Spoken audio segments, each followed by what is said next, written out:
हम्म। Hello, good evening everyone. Good evening बेटा। तो अब तो तुम लोगों के एग्जाम स्टार्ट होने वाले हैं। क्या जनवरी में खत्म कर दूं क्या सारे रिवीजन?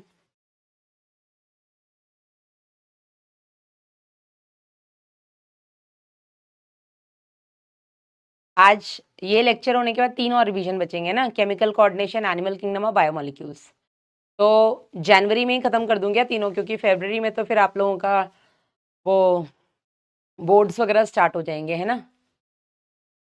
देखते हैं इस वीक में हो पाया तो। ऐसे करते करते मैं 3 एक्स्ट्रा क्लासेस करके, एक तो अगले ट्यूसडे को ही हो जाएगा 27 तारीख को, है ना। बाकी 2 क्लास और करके मैं खत्म करती हूँ इसको। संडे, हाँ 7 फेब से बोर्ड है। 7 फेब से बोर्ड है ना।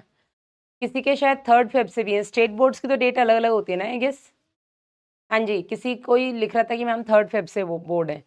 तो मैं एक काम करती हूँ, आपका जनवरी में ही खत्म कर देती हूँ। यस, हाँ। उम्मीद कब आएगा एलेक्स यादव? यार हर साल फरवरी में ही आता है जहाँ तक मुझे याद आ रहा है। तो मेरे हिसाब से अगले महीने लॉन्च होना चाहिए। हाँ, बहुत सारा मिस यू। 2 फेब से है, आदिति लिख रही है 2 से है, देवराज लिख रहा है 13 से है ना। 3 फरवरी से हेमंत शर्मा। तो अलग अलग स्टेट का अलग अलग टाइमिंग रहता है इसमें, ऐसा कुछ है ना। ठीक है। उम्मीद बेटा फेब से आता है हर साल। इस साल का देखते हैं, जो भी होगा उसी के आसपास लॉन्च होगा। जल्दी से बेटा आज न्यूरल कंट्रोल एंड कोऑर्डिनेशन के जल्दी से रिवाइज कर लेते हैं। नेक्स्ट क्लास कोशिश करूंगी, एक 26 तारीख को एक एक्स्ट्रा क्लास ले लेंगे, है ना। उस दिन मेरी और कोई क्लास है नहीं, तो आप लोगों की एक क्लास ले लूंगी। 27 को अपनी वैसे ही क्लास है, एक आज ही हो जाएगी। एक इस वीक में और देखती हूँ किसी दिन अगर मैं फ्री हुई तो, क्योंकि थर्सडे फ्राइडे सैटरडे तीनों दिन मेरी रात को क्लास होती है। थर्सडे फ्राइडे सैटरडे मिशन 100 की मॉर्निंग में क्लास होती है, तो वो भी 2-2 दिन है। कल भी 2 क्लास है, यकीन 2.0 है, यकीन 6.0 है। बहुत ही मेरा अभी बिजी चल रहा है इतना। एक हफ्ते में मेरी 14 क्लासेस चल रही है, एक हफ्ते में 14 क्लासेस चल रही हैं। बहुत एक्टिक हो जा रहा है। एंड वर्स्ट पार्ट इज कि इसमें 6 रिकॉर्डेड है। वो बात और है कि हम उसमें कुछ कुछ लाइव ले लेते हैं। ठीक है, चलिए कोई नहीं। सो न्यूरल कंट्रोल एंड कोऑर्डिनेशन, जल्दी से अपने नोट्स ओपन कर लीजिएगा क्लास 11th के, सो दैट जल्दी से हम साथ साथ रिवाइज कर सकें।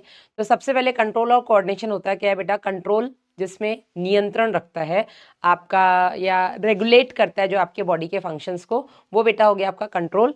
और कोऑर्डिनेशन जिसमें आपके सारे जो ऑर्गन्स और ऑर्गन सिस्टम्स हैं वो मिलकर के काम करते हैं सिंक्रोनाइज वे में। और जब भी बेटा ऐसा मिलकर के ये काम करते हैं तो डेफिनेटली हर वो ऑर्गन जो मिलकर के काम कर रहा है उसकी वर्किंग एफिशिएंसी है जो वो बढ़ती है। ठीक है।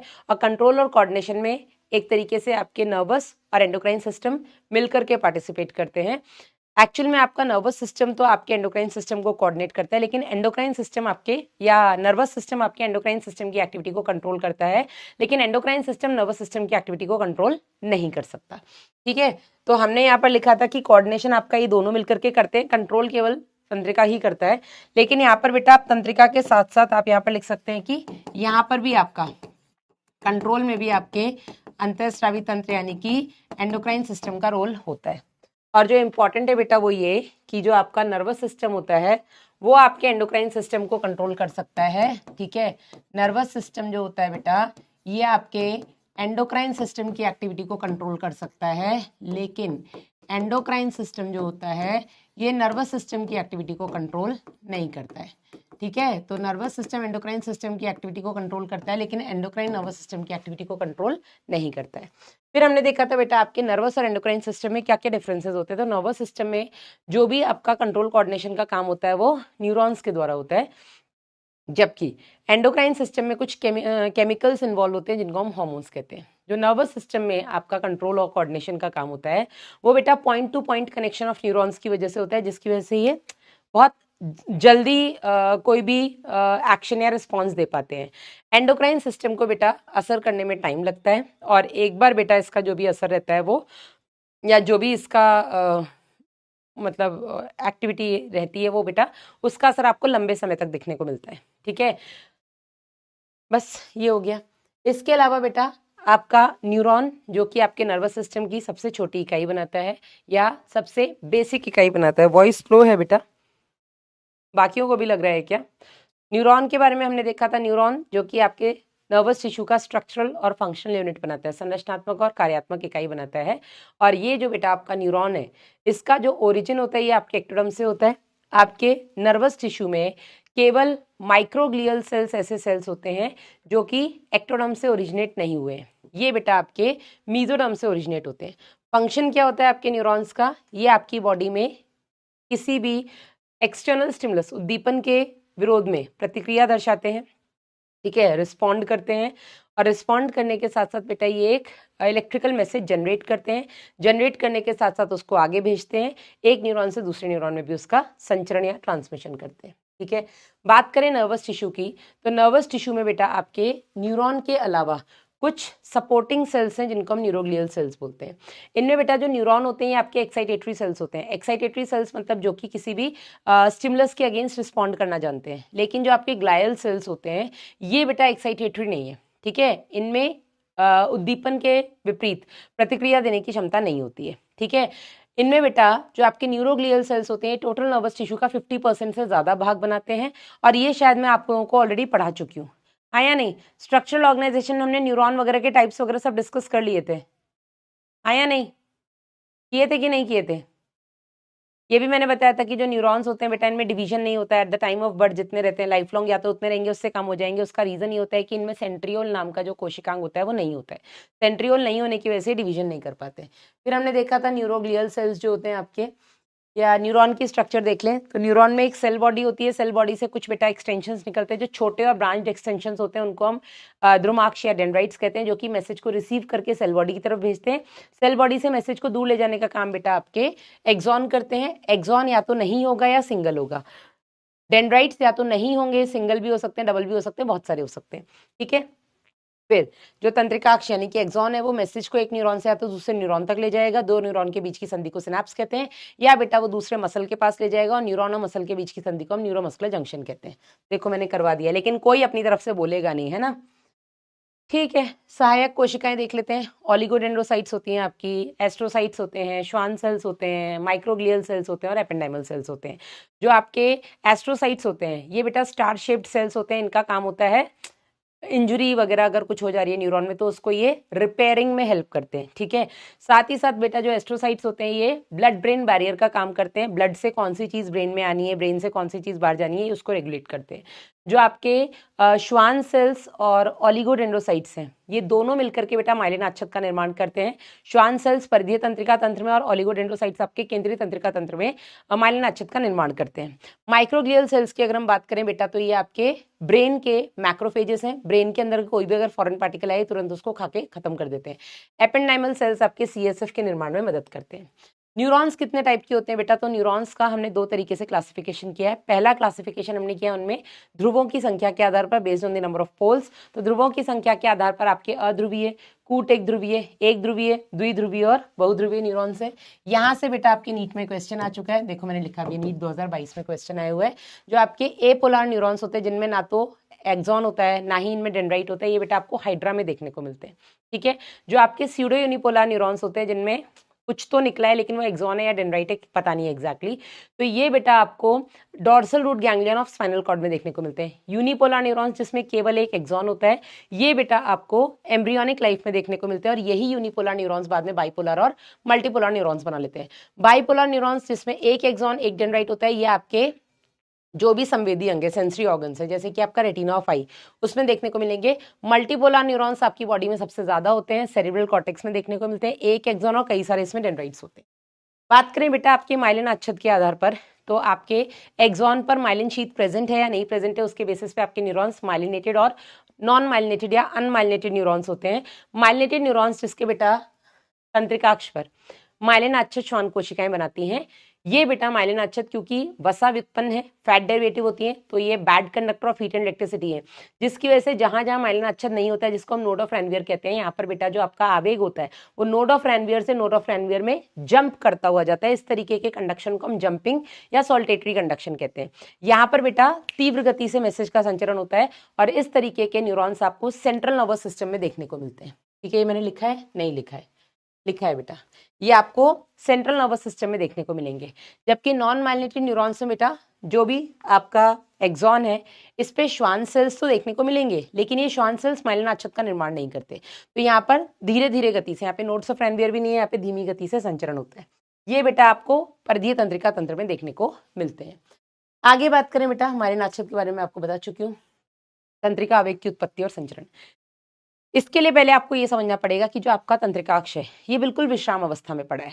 जब आपका तंत्रिकाक्ष विश्राम अवस्था में पड़ा होता है बेटा, उस टाइम पर यहाँ पर कुछ लीकी चैनल्स हमेशा ही खुले रहते हैं, नाम ही उनका लीकी चैनल्स होते हैं, हमेशा लीक करते रहते हैं। क्योंकि आपके तंत्रिकाक्ष झिल्ली पर पोटेशियम आयन के लीकी चैनल्स सोडियम आयन के लीकी चैनल्स की तुलना में बहुत ज्यादा मात्रा में होते हैं, इसीलिए बेटा रेस्टिंग फेज में, जिसको हम पोलराइज्ड स्टेट या ध्रुवण अवस्था बोलते हैं, पोटेशियम थोड़ी थोड़ी मात्रा में अधिक सांद्रता से बाहर यानी कि अंदर से बाहर जाता रहता है, अधिक सांद्रता से कम सांद्रता की तरफ, और सोडियम बहुत कम अंदर बाहर होता है क्योंकि सोडियम के लीकी चैनल्स बहुत कम होते हैं। ठीक है, तो ये जो आपके चैनल्स हैं सेलेक्टिवली परमिएबल होते हैं, चयनात्मक रूप से पारगम्य होते हैं। ये जिस आयंस के लिए बने हैं केवल उन्हीं आयंस को अपने से पास होने देते हैं। ठीक है, इसी टाइम पर यहाँ पे लीकी चैनल्स के साथ साथ कुछ सोडियम पोटेशियम पंप भी चल रहे होते हैं। Sodium potassium pump active channels हैं, जहां पर एक एटीपी का यूज करके 3 सोडियम आयन बाहर, बदले में 2 पोटेशियम आयन्स अंदर लाए जाते हैं। Very important. इसके अलावा बेटा इस टाइम पर जब ये ध्रुवण अवस्था होती है, रेस्टिंग फेज में, जितने भी वोल्टेज गेटेड चैनल्स होते हैं सब बंद पड़े रहते हैं। ठीक है, यहाँ पर अंदर की तरफ जो आपका एक्सोप्लाज्म है, ठीक है, या एक्सोलेमा अंदर की तरफ निगेटिवली चार्ज होती है, क्योंकि अंदर निगेटिव या ऋणात्मक आवेशित प्रोटीन्स बहुत ज्यादा होती हैं और पोटेशियम आयन भी ज्यादा है, और बाहर की तरफ सोडियम आयन बहुत ज्यादा होता है। ठीक है, अब जैसे ही आपकी विध्रुवण अवस्था होती है यानी कि डीपोलराइज्ड स्टेट, डीपोलराइज्ड स्टेट में क्या होता है कि जैसे ही आपका थ्रेशोल्ड स्टिमुलस आता है, विश्राम अवस्था में जो मेम्ब्रेन पोटेंशियल होता है -70 मिलीवोल्ट का होता है। ठीक है, थोड़ा बहुत आयन्स अंदर बाहर जाते रहते हैं, जैसे ही बाहर से कोई उद्दीपन आता है और आपका मेम्ब्रेन पोटेंशियल -60 से -55 के आसपास आता है, इसको बेटा हम दहली विभव या थ्रेशोल्ड पोटेंशियल कहते हैं। वो पोटेंशियल जिस पर आपके voltage gated sodium ion channels खुल जाते हैं।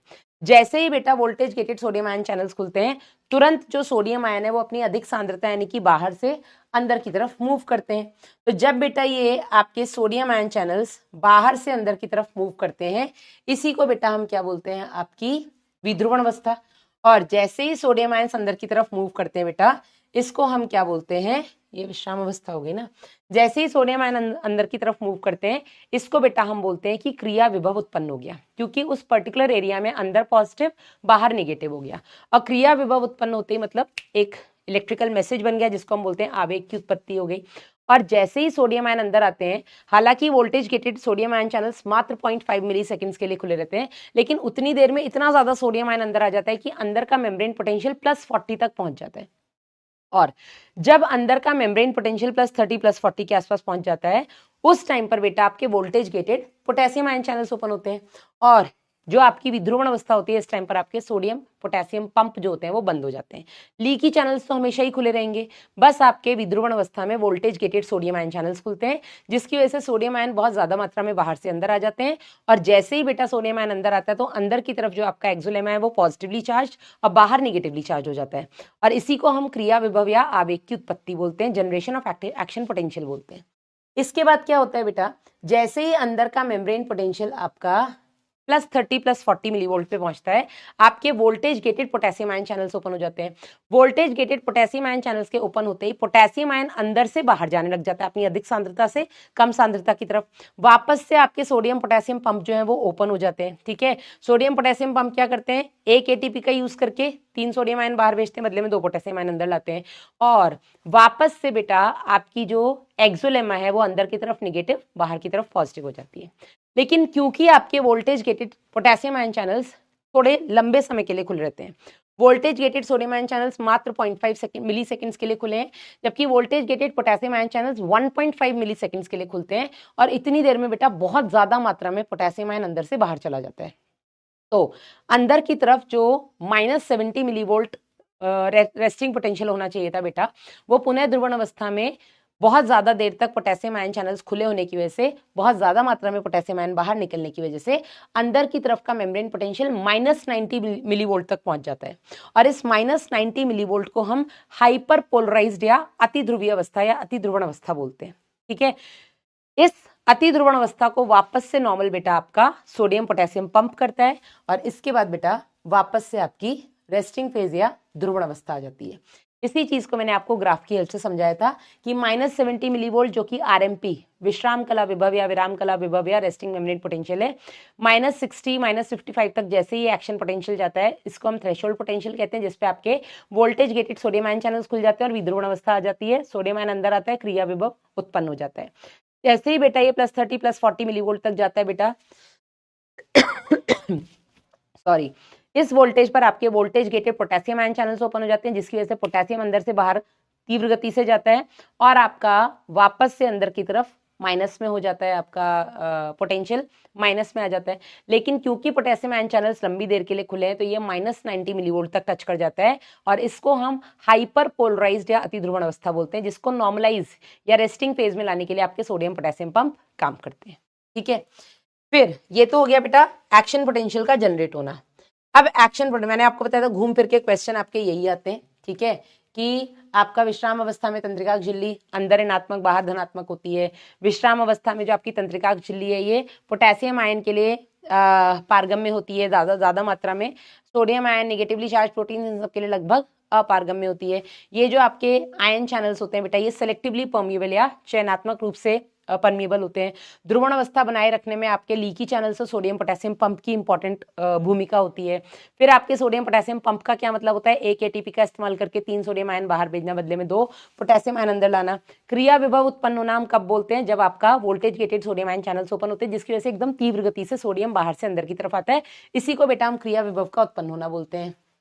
ठीक है, तंत्रिकाक झिल्ली पर किस तरीके से चार्ज बदलता है, तो रेस्टिंग फेज में अंदर नेगेटिव बाहर पॉजिटिव। हम अंदर का कंसिडर करते हैं तो रेस्टिंग फेज में अंदर ऋणात्मक, ध्रुवण अवस्था में अंदर विध्रुवण अवस्था में अंदर धनात्मक, पुनः ध्रुवण अवस्था में अंदर ऋणात्मक, और ये ऋणात्मक ही बना रहता है जब तक कि नया पोटेंशियल नहीं जनरेट होता।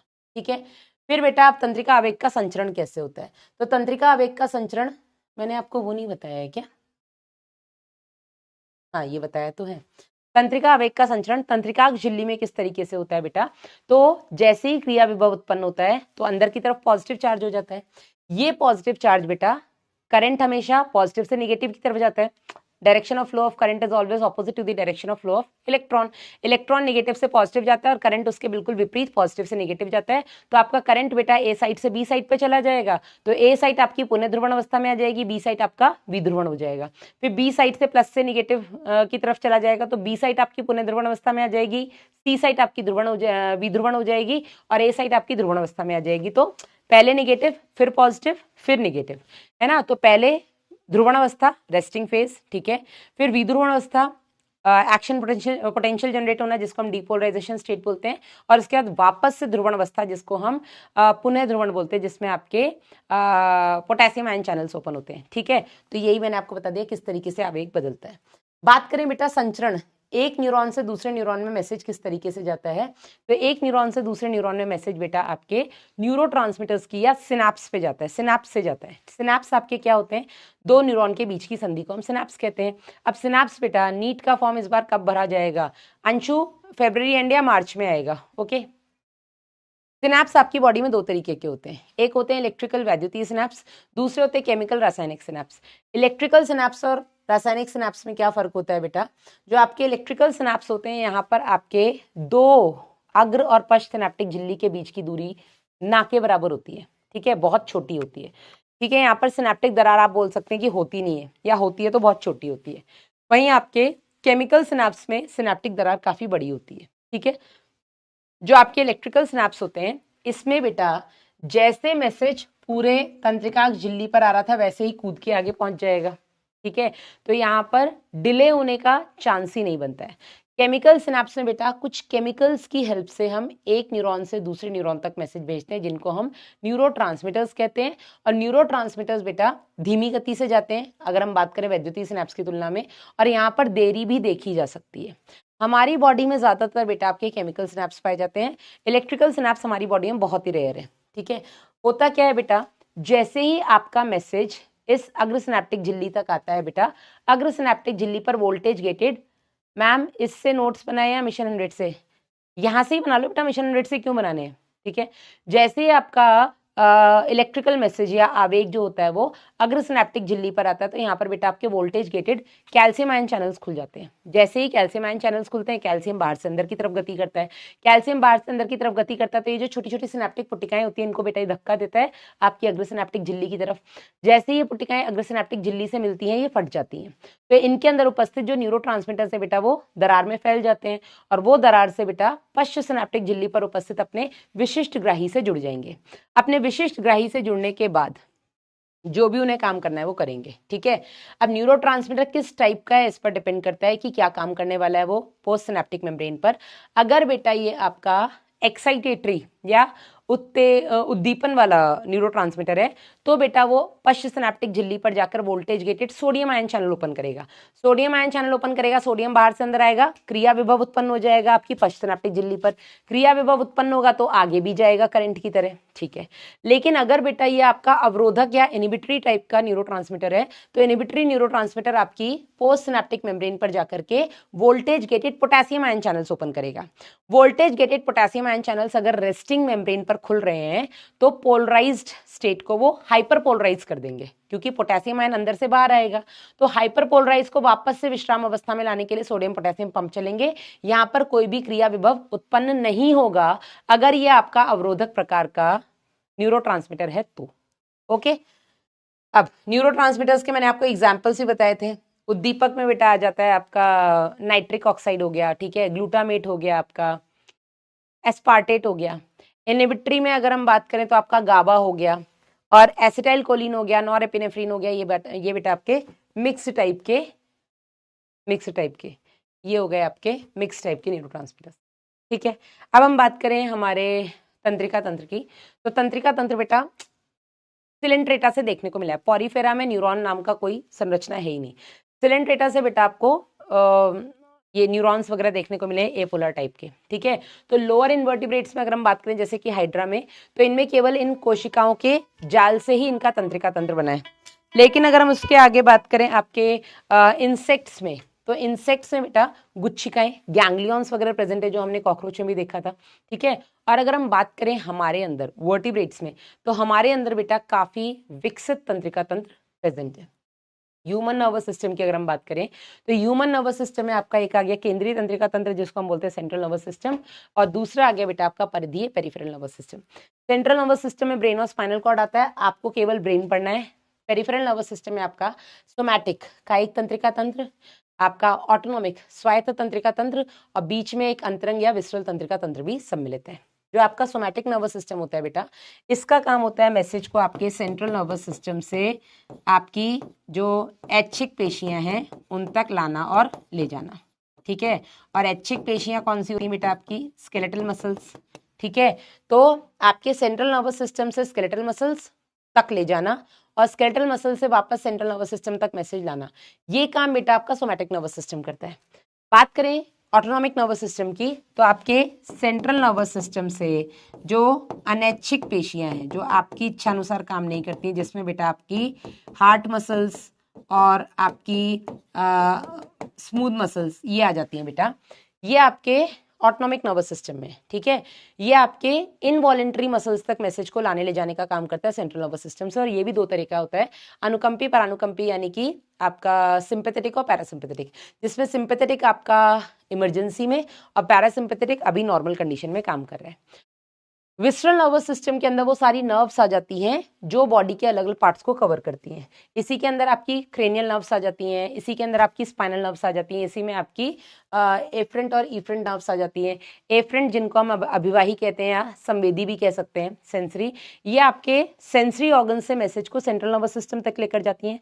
और इफरेंट जिसको हम मोटर या चालक बोलते हैं बेटा, अपवाही बोलते हैं, ये आपके सेंट्रल नर्वस सिस्टम से ऑर्गन तक मैसेज को लेकर के आती है।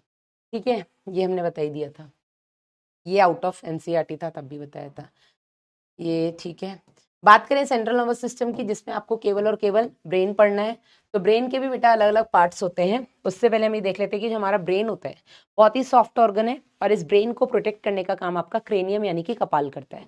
तो कपाल की अस्थियों के अंदर आपका ब्रेन उतना ही सुरक्षित है जितना कि हड्डी या किसी लकड़ी के ढांचे के अंदर आपका कोई सॉफ्ट सा टीवी।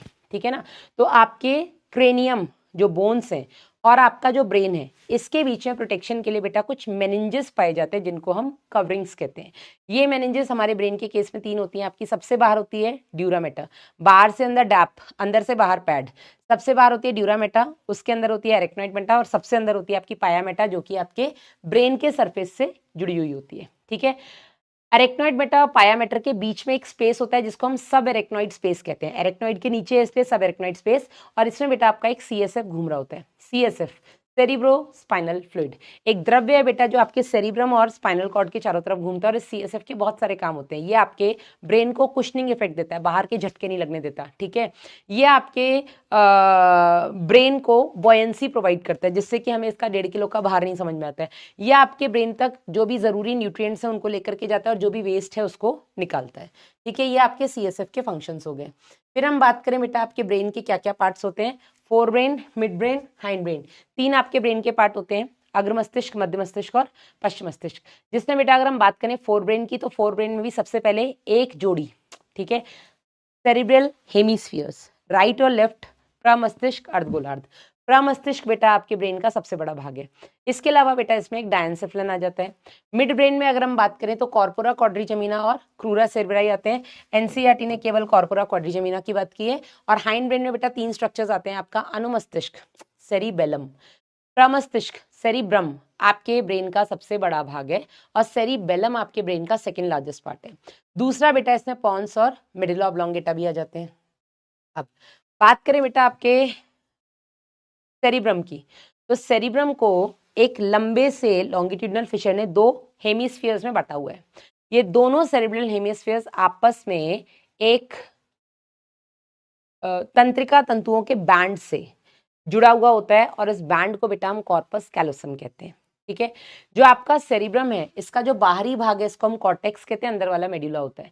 जो कॉर्टेक्स होता है बेटा इसमें बहुत ज्यादा उभार और ऐसे गड्ढे होते हैं ना, सल्काए और गायराए होते हैं, जो कि सरफेस एरिया को इंक्रीज करते हैं ताकि ज्यादा से ज्यादा न्यूरॉन्स वहां पर सम्मिलित हो सके। ठीक है, अंदर वाला मेडुला भाग होता है। जो बाहर वाला बेटा भाग होता है ये ग्रे मैटर होता है, अंदर वाला व्हाइट मैटर होता है। ग्रे मैटर और व्हाइट मैटर क्यों बनते हैं बेटा, तो ग्रे मैटर में आपके निसल्स ग्रेन्यूल्स वाले सेल बॉडीज और डेंड्राइट्स प्रेजेंट होते हैं, जबकि व्हाइट मैटर जहां पर होता है बेटा वहां पर आपके माइलिनेटेड एक्सॉन्स प्रेजेंट होते हैं।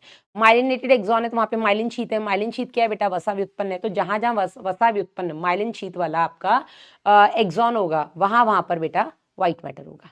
ठीक है, आगे बढ़े बेटा, तो ये कॉर्पस कैलोसम हो गया, ये श्वेत द्रव्य और धूसर द्रव्य ग्रे और व्हाइट मैटर मैंने आपको बताया। अब प्रमस्तिष्क जो अर्धगोलार्ध है आपका सेरिब्रल कॉर्टेक्स जो है, ठीक है, इसमें भी बेटा वलकुट वाला जो भाग है इसका, ठीक है, इसका जो कॉर्टेक्स है, इस कॉर्टेक्स में हमें 3 तरीके के रीजन्स देखने को मिलते हैं। एक हमें मिलते हैं सेंसरी एरियाज, संवेदी भाग, एक हमें मिलते हैं मोटर एरियाज, चालक या प्रेरक क्षेत्र, और एक हमें ऐसे भाग मिलते हैं जो कि ना तो संवेदी है पूरी तरीके से, नहीं चालक है, इनको हम एसोसिएशन एरियाज या सहभागी क्षेत्र बोलते हैं। और हमारे सेरिब्रल हेमिस्फीयर के कॉर्टेक्स का मेजर पार्ट बेटा एसोसिएशन एरिया की तरह काम करता है।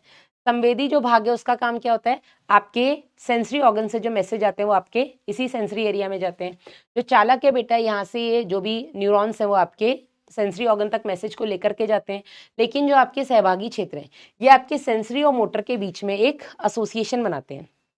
3 इनके काम होते हैं, मेमोरी, कम्युनिकेशन और इंटरसेंसरी एसोसिएशन। मेमोरी स्मृति के लिए रिस्पॉन्सिबल है, कम्युनिकेशन आपके बात करने का जो तरीका होता है, ठीक है, और इंटरसेंसरी एसोसिएशन आप एक साथ सुन भी रहे हो, देख भी रहे हो, ठीक है, तो सुनना देखना एक साथ, उसी के साथ साथ आप बोल भी रहे हो, तो ये बेटा आपके अलग अलग संवेदी जो विभाग है उनके बीच में ये सहभागिता स्थापित करता है। ये बेटा इसका काम हो गया। अब बात करें बेटा जो आपका सेरिब्रल कॉर्टेक्स है, इसको हमने 4 भागों में डिवाइड किया हुआ है, फ्रंटल, पैराइटल, टेम्पोरल और ऑक्सीपिटल। अब इसमें बेटा कुछ स्पेशल सेंटर्स या केंद्र पाए जाते हैं। जो आपका फ्रंटल रीजन होता है जिसको हम फ्रंटल लोब कहते हैं, यहाँ पर आपका समझदारी जो हम बोलते हैं, इंटेलेक्चुअल जो है, आपका पर्सनालिटी डेवलपमेंट, आपका क्रिएटिविटी, आपका जजमेंट, ये सारे सेंटर्स बेटा आपके फ्रंटल में होते हैं। ठीक है, पैराइटल में अगर हम बात करें तो आपके सेंट्रल सर्कस के दोनों तरफ बेटा आपके वो टच, पेन, प्रेशर, इन सब के लिए एरियाज होते हैं। ठीक है, बात करें टेम्पोरल, आपके कान के पीछे, तो यहाँ पे बेटा सुनने का केंद्र होता है, यहाँ पर आपके सूंघने का केंद्र होता है, यहाँ पर आपके बोलने का केंद्र होता है। ठीक है, इसके अलावा हम बात करें ऑक्सीपिटल एरिया की, तो यहाँ पर बेटा आपका देखने का केंद्र होता है ऑक्सीपिटल एरिया में, ठीक है।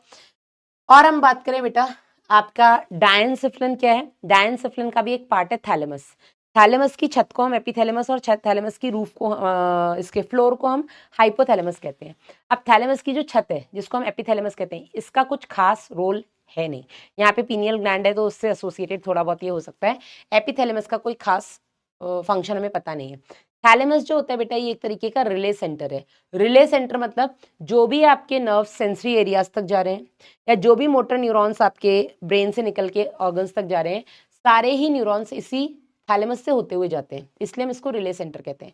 और जो हाइपोथैलेमस है बेटा, ये हाइपोथैलेमस बहुत इंपॉर्टेंट है। ये हाइपोथैलेमस सबसे पहले तो आपके नर्वस और एंडोक्राइन सिस्टम के बीच का कनेक्टिंग लिंक बनाता है।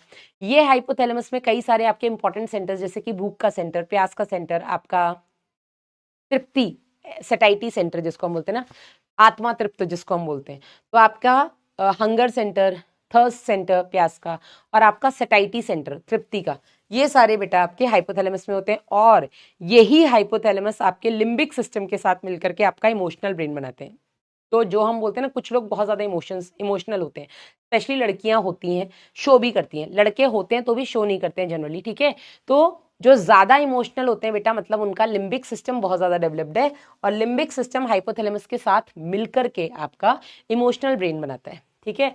तो यहाँ पे मैंने कहीं लिखा भी है लिम्बिक सिस्टम प्लस हाइपोथैलेमस, कहाँ लिखा है मैंने, yes, limbic system plus hypothalamus मिलकर के आपके इमोशनल ब्रेन बनाते हैं, जो भी आपके इमोशंस है उनको कंट्रोल करता है, ठीक है। अब लिम्बिक सिस्टम होता क्या है बेटा, तो लिम्बिक सिस्टम एक तरीके से आपका जो सेंटर में व्हाइट मैटर है, सेरेब्रल कॉर्टेक्स के सेंटर में जो व्हाइट मैटर है, उस व्हाइट मैटर में कहीं कहीं पर ऐसे ग्रे मैटर के धब्बे पाए जाते हैं। इन्हीं को बेटा हम लिम्बिक सिस्टम बोलते हैं, और इनके अलग अलग काम होते हैं। एमिगडाला, हिप्पोकैम्पस, बेसल गैंग्लियन, ये सब बेटा आपके न्यूक्लियाई वगैरह, ये सब आपके लिम्बिक सिस्टम के पार्ट हैं।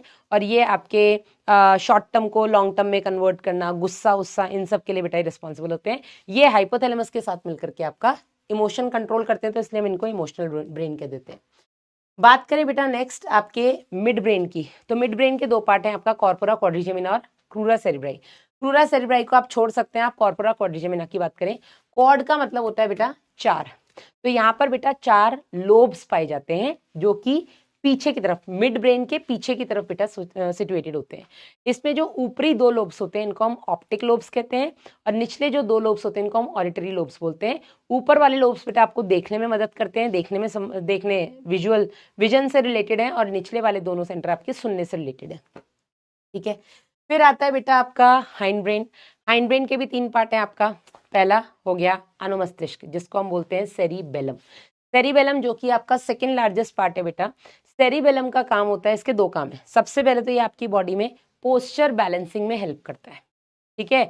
आपकी बॉडी में जो भी बैलेंसिंग का काम है, ठीक है, आप सीधे चल रहे हो, आप सही से बोल रहे हो, सुई में धागा डाल रहे हो, तो जितने भी बेटा कोऑर्डिनेशन वाले काम है उनमें आपके सेरिबेलम का मेन रोल होता है, ठीक है। और उसके लिए अलग अलग ऑर्गन्स के बीच में कोऑर्डिनेट समन्वय बनाता है, ठीक है। पॉन्स का अगर हम बात करें तो पॉन्स में कई आपका एक तो न्यूमोटेक्सिक सेंटर है, ठीक है, जो आपके रेस्पिरेटरी रिदम सेंटर जो कि आपके मेडुला में पाया जाता है, उस रेस्पिरेटरी रिदम सेंटर को पॉन्स में प्रेजेंट आपका न्यूमोटेक्सिक सेंटर कंट्रोल करता है ना, अंतर श्वसन की अवधि को कम करा करके, ठीक है। इसके अलावा बेटा पॉन्स में कई सारे फाइबर्स पाए जाते हैं, नर्व फाइबर्स पाए जाते हैं कि जो कि ब्रेन के अलग अलग पार्ट को आपस में कनेक्ट करते हैं, ठीक है। हाँ, तो ये मस्तिष्क के भिन्न भागों को आपस में जोड़ते हैं, आप इसको ऐसे लिख सकते हो, ठीक है, मस्तिष्क के विभिन्न भागों को जोड़ते हैं,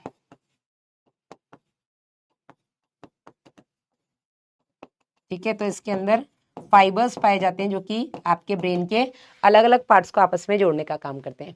मेडुला ऑब्लोंगेटा की अगर हम बात करें तो इसमें आपका श्वसन लय केंद्र रेस्पिरेटरी रिदम सेंटर है, इसमें आपका कार्डियोवैस्कुलर हृदय संवहनी केंद्र है, ठीक है, इसमें आपका डाइजेशन सेंटर है, इसमें आपका वमन केंद्र वॉमिटिंग सेंटर है, ठीक है। तो ये आपके डाइजेशन, रेस्पिरेशन, सर्कुलेशन इन सब से रिलेटेड है। और यहीं से बेटा वो नर्व्स जाती हैं जो आपके सिंपैथेटिक और पैरासिम्पैथेटिक नर्वस सिस्टम के अकॉर्डिंग आपकी बॉडी के एक्शंस को कंट्रोल करती है, ठीक है। अनुमस्तिष्क मैंने आपको बताया था, इसके भी 2 गोलार्ध होते हैं, अर्ध गोलार्ध होते हैं, जिनको हम सेरिबेलर हेमिस्फीयर बोलते हैं, और ये दोनों आपस में वर्मिस से जुड़े हुए होते हैं। इसको हम ट्री ऑफ लाइफ भी बोलते हैं क्योंकि इसमें अंदर जो व्हाइट मैटर होता है वो पेड़ की तरह, जैसे वो शाखाएं होती हैं उस तरीके से कुछ व्यवस्थित होता है, ठीक है। ब्रेन स्टेम क्या है बेटा, ब्रेन स्टेम इंपॉर्टेंट है, 3 पार्ट से मिलकर के बनता है आपका midbrain plus pons plus आपका मेड्यूला, ठीक है। सेरिबेलम इसमें नहीं आता है। मिड ब्रेन, पॉन्स और मेडुला तीनों मिलकर के बेटा ब्रेन स्टेम बनाते हैं। और ब्रेन स्टेम का काम क्या होता है बेटा, ये आपके ब्रेन को स्पाइनल कॉर्ड से जोड़ने का काम करता है। साथ ही साथ बेटा इसमें रेटिकुलर एक्टिवेटिंग सिस्टम यानी कि रास प्रेजेंट होता है।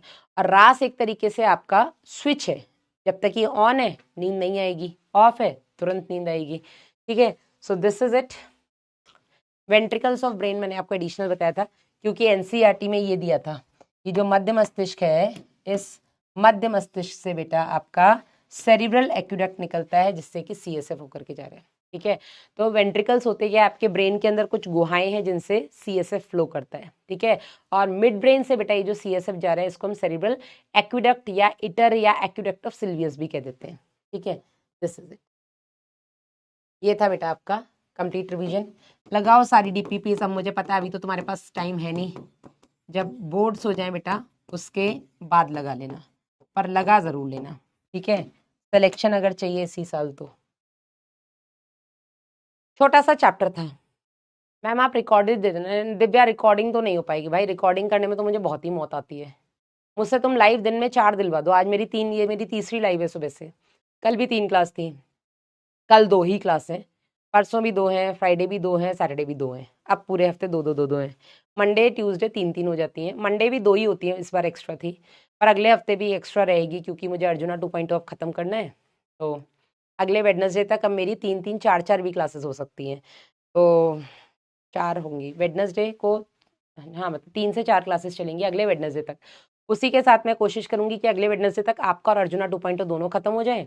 दोनों खत्म हो जाएंगे, नहीं अर्जुना तो 31 दिसंबर तक खत्म होगा, तो मेरे एक साथ 4 बैच मतलब 4 क्लासेस मेरी कम हो जाएंगी हफ्ते की। तो 7 दिन में 10 क्लास तो झेलेबल है भाई। 7 दिन में 14 क्लास बहुत ज़्यादा हो रही थी, क्योंकि होती तो 6 ही दिन है ना, तो एक एक 2 दिन ऐसे हो जाते हैं जिस दिन 3 क्लासेस भी हो जाती हैं। हाँ, बाकी अपना ध्यान रखिए। कम बैक किट अभी तक प्लेस में ही रुका हुआ है, प्लीज़ कुछ बताइए। अलीशा, मुझे जो बताया गया था बेटा उसके हिसाब से मैंने जो संडे को सेशन लिया था उसमें मैंने काफ़ी कुछ बता दिया था। हाँ थक गए, मैं पानी पीऊँगी निक्कू। तो मैंने संडे को बता दिया था। अब इस हफ्ते वेट कर लो, इसके बाद देखते हैं क्या होगा। फिर से मैं ऊपर बात करती हूँ कि ऐसे क्यों कर रहे हो यार बच्चों के साथ, है ना। बाकी तुम लोग बेटा अभी बोर्ड्स पर फोकस करो प्लीज़। आप लोगों से तो मेरी यही रिक्वेस्ट है कि अभी आप लोग प्लीज़, यस सफ़ीकुल्ला, मिलो भाई से नेक्स्ट क्लास में। चलो तो तुम लोगों से तो फिलहाल मैं यही रिक्वेस्ट करूंगी, अभी आप बोर्ड्स पे फोकस करो, इतने अच्छे से फोकस करो कि आपका जो 12th का सिलेबस है वो बोर्ड और नीट दोनों के हिसाब से हो जाए, और आफ्टर बोर्ड्स आप केवल और केवल अपने 11th पे ही फोकस कर सकें। Okay, just wait 2 minutes. Okay, अपना ध्यान रखिएगा बेटा, मिलेंगे अब नेक्स्ट ट्यूसडे से पहले ही मिल जाएंगे। तब तक अपना ध्यान रखिएगा, बाय बाय।